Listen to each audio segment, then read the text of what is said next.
Mantan Panglima TNI Jenderal Purnawirawan Gatot Nurmantio selalu gagal menjadi prajurit Kopassus di awal karir kemiliterannya.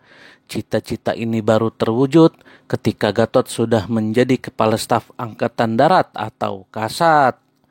Halo Desimania, jumpa lagi di DC Channel, channel yang mengupas kisah tokoh dan sejarah perjalanan bangsa Indonesia. Di video kali ini, kami mau ngebahas perjalanan panjang Gatot Nurmantio menjadi prajurit Kopassus.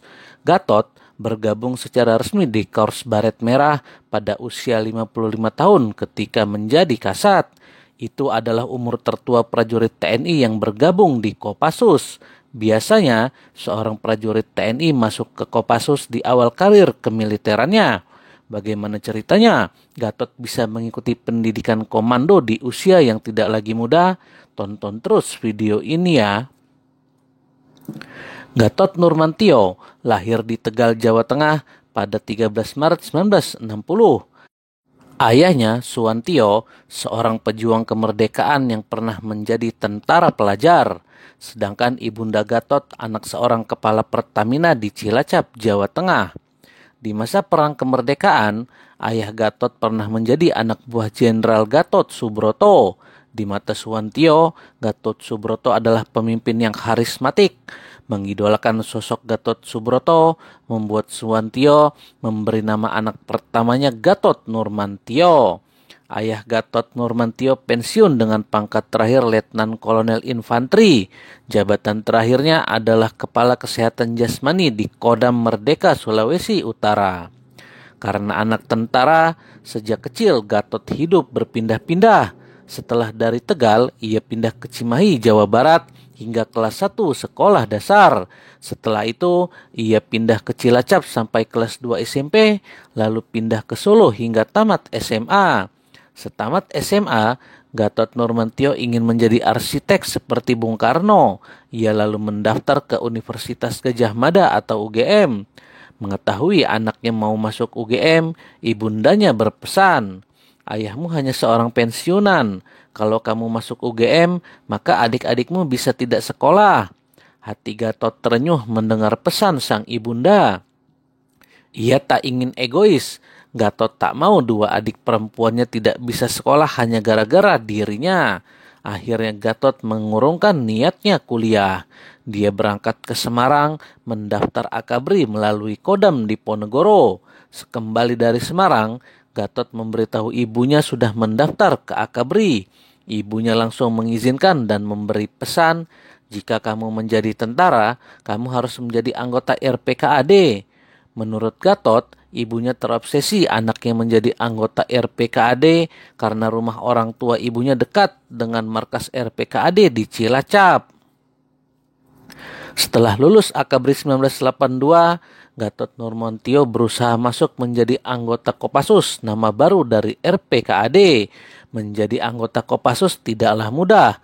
Kopassus adalah prajurit pilihan yang memiliki nilai akademik tinggi. Gatot tidak masuk 10 besar dalam tes penerimaan Kopassus di kesempatan pertamanya.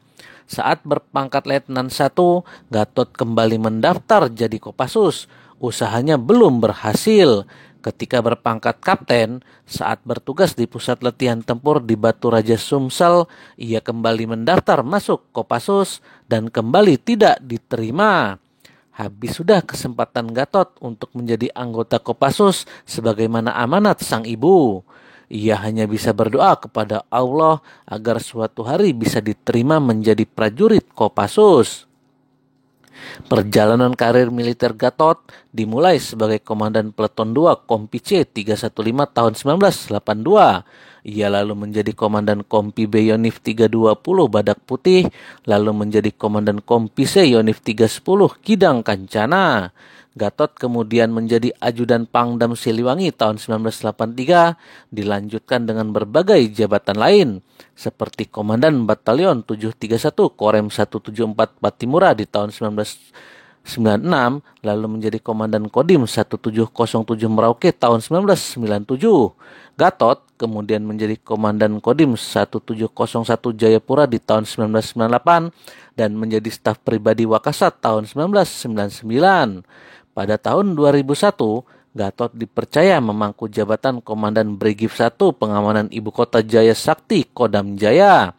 Lalu ia menjadi asisten operasi Kepala Staf Kodam Jaya tahun 2003 dan menjadi Komandan Resimen Induk Infanteri Kodam Jaya tahun 2005.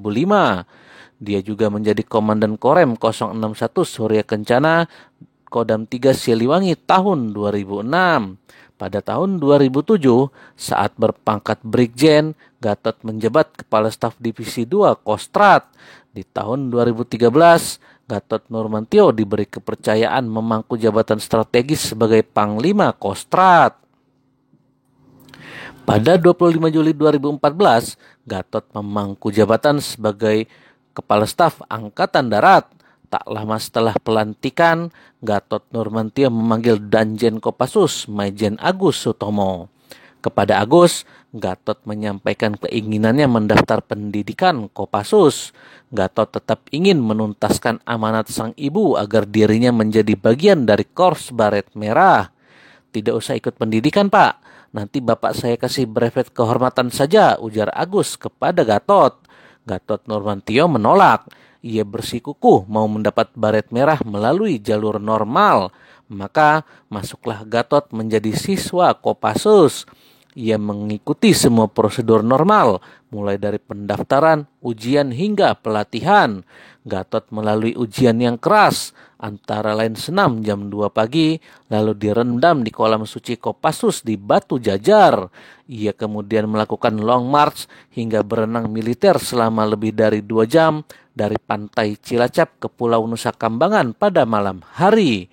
Gatot Nurmantio juga mengikuti pendidikan Sandi Yuda. Salah satu ujiannya harus menyusup masuk ke suatu tempat yang terkunci dan dikawal ketat oleh prajurit Kopassus.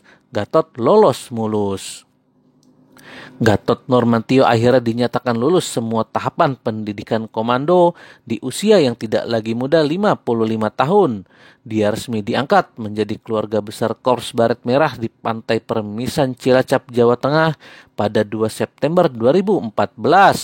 Tidak seperti brevet kehormatan Kopassus yang disematkan di dada sebelah kiri penerimanya, brevet pasukan komando tersebut disematkan di dada sebelah kanan Gatot Nurmantio. Ini sebagai tanda ia menerimanya melalui prosedur selayaknya yang harus dilalui setiap prajurit Kopassus. Setelah resmi menjadi prajurit Kopassus, Gatot Nurmantio langsung naik helikopter dari Cilacap ke Kartosuro, markas Grup 2 Kopassus. Masih berbaret merah, memakai loreng, darah mengalir, masih memakai hitam-hitam samaran di wajah dan masih bau lumpur, Gatot langsung menuju makam kedua orang tuanya di Solo. Di depan makam kedua orang tuanya itu ia memberi hormat dan menyampaikan, "Ibu, saya sudah menunaikan tugas." Tuntaslah sudah tugas Gatot Nurmantio melaksanakan amanah sang ibu menjadi anggota Kopassus.